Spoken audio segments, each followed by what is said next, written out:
Hello दोस्तों। आज के सिचुएशन को ध्यान में रखते हुए आप सब लोगों को लग रहा होगा कि अगर ईरान ने स्ट्रेट और हॉर्मूज को कंटिन्यूअसली ब्लॉक रखा या फिर जैसे अभी ब्लॉक कर रखा है उसको भी कंटिन्यूएशन में रखा तो वर्ल्ड इकोनॉमी स्लो डाउन में चली जाएगी या फिर कोलैप्स हो जाएगी। पर ये रियल क्वेश्चन नहीं है। रियल क्वेश्चन ये है कि क्या बिना स्ट्रेट ऑफ हॉर्मूज को ब्लॉक करे हुए भी ईरान बिना शिप रोके बिना फुल वॉर किए भी ग्लोबल सिस्टम को डिसरप्ट कर सकता है। और अगर ऐसा वो कर सकता है तो इसका सबसे बड़ा इंपैक्ट किस पर आएगा? इंडिया पे आएगा, मिडिल ईस्ट पर आएगा या किसी और कंट्री पे आएगा? इसका इंपैक्ट केवल ऑयल से रिलेटेड नहीं होगा, इसका इंपैक्ट इंटरनेट से रिलेटेड भी होगा, इंश्योरेंस कॉस्ट से रिलेटेड भी होगा और इन्फ्लेशन से रिलेटेड भी होगा। सो दोस्तों, आज का जो हमारा टॉपिक है वो है ईरान वॉर और उससे जुड़े हुए वर्ल्ड इकोनॉमी और इंडिया पर इम्पैक्ट। सो हेलो दोस्तों, वेलकम टू दुनिया डिकोड, जहां हम जियोपॉलिटिक्स को सिंपल और पावरफुल तरीके से समझते हैं। और आज हम समझेंगे ईरान एंड वो क्या क्या कर सकता है बिना फुल वॉर किए भी, जो इंडिया को या ग्लोबल सिस्टम को डिस्टर्ब करने के लिए काफी है। आपने आजकल की भाषा में या आजकल न्यूज पर बहुत कुछ सुना होगा स्ट्रेट ऑफ हॉर्मूज के बारे में। तो ये स्ट्रेट ऑफ हॉर्मूज क्या है, सबसे पहले हम इसी को बेसिक से समझते हैं। स्ट्रेट ऑफ हॉर्मूज एक नैरो सी रूट है जो कि पर्शियन गल्फ को ओपन ओशन से कनेक्ट करता है। ये स्ट्रेट इतना इंपॉर्टेंट क्यों है? क्योंकि इसी स्ट्रेट के थ्रू वर्ल्ड की 20% ग्लोबल ऑयल पास होता है। इसी रूट पर Saudi Arabia, UAE, Kuwait, Iraq जैसी मिडिल ईस्ट की कंट्रीज, यहां तक कि ईरान भी अपने ऑयल के एक्सपोर्ट्स के लिए डिपेंडेंट है। यदि ईरान ये रूट बंद कर देता है तो इन कंट्रीज के एक्सपोर्ट भी कहीं ना कहीं अफेक्ट हो सकते हैं। और उस अफेक्शन का मतलब है कि वर्ल्ड में कहीं ना कहीं ग्लोबल ऑयल की शॉर्टेज आने लगेगी। यहाँ पे डिसरप्शन केवल प्राइस को इंस्टेबल ही नहीं करेगा, इसकी वजह से ट्रांसपोर्ट कॉस्ट भी हाइक होगी, इंश्योरेंस कॉस्ट भी हाइक होगी। और ईरान ने इस वॉर के स्टार्ट होते ही अपना टारगेट दिया था कि हम स्ट्रेट ऑफ हॉर्मूज को पार्शली या फुल्ली ब्लॉक करके ऑयल प्राइसेस को $200 पर बैरल तक लेके जाना चाहते हैं, ताकि वो फ्यूचर में अपनी ऑयल की सप्लाई को पास करके पूरे वर्ल्ड को इन्फ्लेशन में लाके अपनी इजिली ऑयल पास करा सके और अपना पैसा कमा सके। लेकिन इस सब का क्या इम्पैक्ट आप लोगों को दिखता है? इस सब का इम्पैक्ट हम सब पर ही आने वाला है, क्योंकि यदि ऑयल प्राइसेस इंक्रीज होंगे तो एयरलाइन की फ्यूल कॉस्ट बढ़ेगी, हम लोगों की पेट्रोल पंप की कॉस्ट बढ़ेगी, हमारी शिपिंग कॉस्ट बढ़ेगी, मैन्युफैक्चरिंग कॉस्ट बढ़ेगी, यहाँ तक कि हमारे ग्रोसरी के बिल बढ़ जाएंगे और हमारी डिजिटल लाइफ भी महंगी हो जाएगी। एट द एंड यदि मैं सिंपल वर्ड्स में बोलूं, इन्फ्लेशन बढ़ेगी तो हमारी डेली लाइफ की कॉस्ट भी बढ़ेगी। लेकिन ये तो एक विजिबल प्रॉब्लम है, रियल प्रॉब्लम इससे कहीं दूर है और कहीं अलग दुबकी हुई है। जैसे कि आप लोग जानते हैं कि आज की डेट में इंटरनेट सैटेलाइट से नहीं चलता, इंटरनेट चलता है ओशियन के बेड पे। मतलब इंटरनेट फ्लो होता है अंडर सी वाटर में फाइबर ऑप्टिक केबल्स के थ्रू, और 95% ऑफ द इंटरनेट यहीं से ट्रांसफर होता है। हमने इस पे पहले भी एक वीडियो बनाई हुई है इंटरनेट पे, आप चाहो तो मैं उसका लिंक डिस्क्रिप्शन में दे दूंगा, आप चाहो तो देख लेना। यहाँ से बहुत सारी केबल्स पास होती हैं और वो केबल्स मिडिल ईस्ट को कनेक्ट करती हैं यूरोप से, एशिया से और गल्फ से। अब सोचो, ईरान ने यदि केबल्स ही डिस्टर्ब करती तो पूरे एशिया का, यूरोप का, गल्फ का इंटरनेट स्लो हो जाएगा, बैंकिंग ट्रांजेक्शन्स इंपैक्ट हो जाएंगी, स्टॉक मार्केट पे इंपैक्ट दिखेगा, तो कहीं ना कहीं एक सिस्टम ही स्टॉप हो जाएगा। ऑयल तो केवल शुरुआत है। ऑयल जो 1/5 ऑफ द वर्ल्ड पेट्रोलियम है, मतलब जो मैंने बताया था कि around 20 million barrel per day यहां से पास होता था, इसी एरिया में इंटरनेट केबल्स भी हैं और फाइनेंशियल ट्रांजेक्शन्स भी इंटरप्ट हो जाएंगे यदि इंटरनेट इंटरप्ट होता है तो। अब जो हमें इंटरनेट स्लो डाउन होने का जो खतरा है वो बहुत ज्यादा हाई है, क्योंकि ईरान कभी भी इस चीज का फायदा उठा सकता है। और ईरान केवल और केवल इंटरप्ट को डिस्टर्ब करने के लिए ही नहीं, ईरान के पास और भी कैपेबिलिटीज है।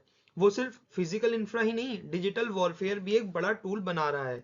ईरान के पास साइबर कैपेबिलिटीज है। सोचो, यदि उसने बैंक पे साइबर अटैक करे या फिर बैंक को हैक करा, पेमेंट के सिस्टम को क्रैश करा या फिर पेमेंट फेल होने लगे, गवर्नमेंट वेबसाइट्स को हैक करा, तो ये वॉर बैटलफील्ड से हटके हम सबके मोबाइल स्क्रीन पे आ जाएगा, वो भी बिना किसी मिसाइल के। एक पूरे वर्ल्ड में डिजिटल कियोस्क आ जाएगा। बिकॉज सबसे ज्यादा इंटरनेट आज की डेट में हम लोग ही कंज्यूम कर रहे हैं।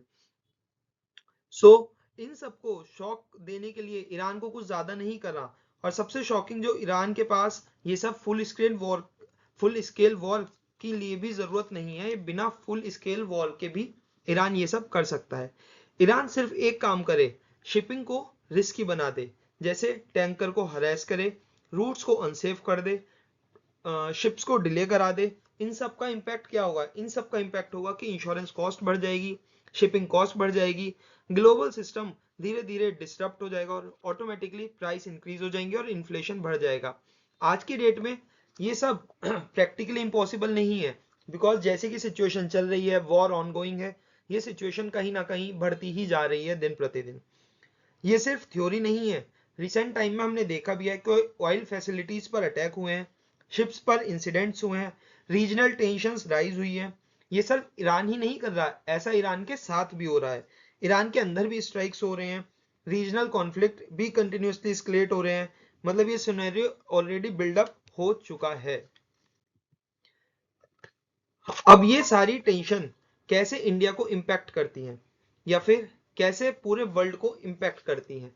अब धीरे धीरे जैसे इंश्योरेंस कॉस्ट बढ़ रही हैं, शिपिंग के चार्जेस बढ़ रहे हैं, शिपिंग स्लो हो रही हैं, सब अपने जो रिजर्व्स हैं पेट्रोलियम के वो यूज कर रहे हैं। इंडिया में आपने देखा कि एलपीजी की कालाबाजारी चालू हो गई थी। तो धीरे धीरे ये चीजें हम सबको विजिबल होने लगी हैं। इसमें इंडिया और ज्यादा स्क्यूज हो रहा है। उसका रीजन है इंडिया में फ्यूल प्राइस बढ़ रहे हैं, बिकॉज इंडिया अपना 85 से 90% ऑफ द ऑयल इंपोर्ट करता है और उस इंपोर्ट का एक मेजर पोर्शन गल्फ रीजन पर ही डिपेंडेड है।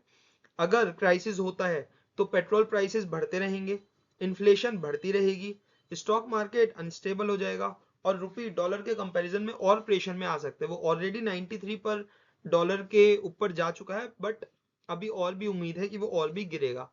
करेंसी वीकेंड से हमारी कहीं ना कहीं एक डेफिसिट बढ़ता रहेगा, जो हमारे बजट पे भी एक नेगेटिव इंपैक्ट डालेगा।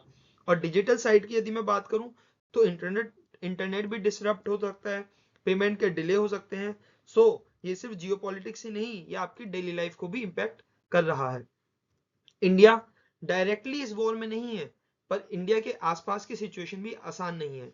इंडिया के सारे नेबर्स धीरे धीरे धीरे धीरे इंपैक्ट होते जा रहे हैं। पाकिस्तान अनस्टेबल हो चुका है, श्रीलंका में स्ट्रेटेजिक प्रेशर फील हो रहा था, म्यांमार इंस्टेबल है, नेपाल में भी इंस्टेबिलिटी आई थी, बांग्लादेश में भी इंस्टेबिलिटी आई थी, अफगानिस्तान में तालिबान की सरकार है।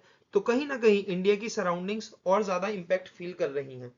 और ईस्ट साइड पर चाइना का इन्फ्लुएंस कंटिन्यूसली बढ़ रहा है। इंडिया इनडायरेक्टली धीरे धीरे धीरे धीरे स्क्वीज्ड फील कर रहा है। इंडिया की जो एक ईरान में one of the most important Chabahar port पे डेवलपमेंट हो रही थी, वो भी कहीं ना कहीं इंपैक्ट हो रही है। ये इतनी इंपॉर्टेंट क्यों थी चाहबार पोर्ट की डेवलपमेंट? बिकॉज ये इंडिया को डायरेक्ट एक्सेस देता था सेंट्रल एशिया का। ये पाकिस्तान को बाईपास कर सकता था इंडिया इसके थ्रू, और कहीं ना कहीं ट्रेड रूट भी इंडिया का डाइवर्सिफाई हो रहा था। चाइना के ग्वादर पोर्ट का स्ट्रेटेजिक काउंटर भी यही बन रहा था। अगर ईरान इंस्टेबल होता है तो ये प्रोजेक्ट इंपैक्ट हो सकता है। इंडिया कंटिन्यूसली एक यूनिक स्ट्रेटेजी फॉलो करता है। वो यूएस से पार्टनरशिप भी रखता है, रशिया से डिफेंस टाइज भी रखता है, ईरान के साथ कनेक्टिविटी भी चाहता है और गल्फ से एनर्जी रिलेशन भी चाहता है, और इसराइल से एक गुड टर्म्स में अपनी डिफेंस एंड अदर चीजें भी चाहता है। इसको बोलते हैं मल्टी अलाइनमेंट। इंडिया एक कैंप में नहीं है, बल्कि इंडिया सबके साथ एक बैलेंस बना के चल रहा है। ईरान के पास पावर है डिसरप्शन की, इंडिया के पास टैलेंट है बैलेंसिंग का। 21वीं सेंचुरी की वॉर सिर्फ मिसाइल से डिसाइड नहीं होगी, सिस्टम कंट्रोल से डिसाइड होगी। ये वॉर कंट्रीज के बीच में नहीं है, ये वॉर उन सिस्टम के अगेंस्ट है जो दुनिया को चलाते हैं। और आने वाले टाइम में जो सिस्टम समझेगा वही लीड करेगा। Disruption is more powerful than destruction. So आप लोग क्या सोचते हैं? क्या ईरान सिचुएशन एस्केलेट करेगी? ईरान की स्ट्रेटेजी सही है या रिस्की है? कमेंट में बताएं। और ऐसे ही इंसाइटफुल टॉपिक्स देखने के लिए इस चैनल के साथ बने रहें। Thank you very much. अगर आपको ये वीडियो पसंद आई हो और ऐसे ही नए नए टॉपिक्स पे आप इंसाइट्स चाहते हो तो इसी चैनल को लाइक करें, शेयर करें और सब्सक्राइब करें। Thank you.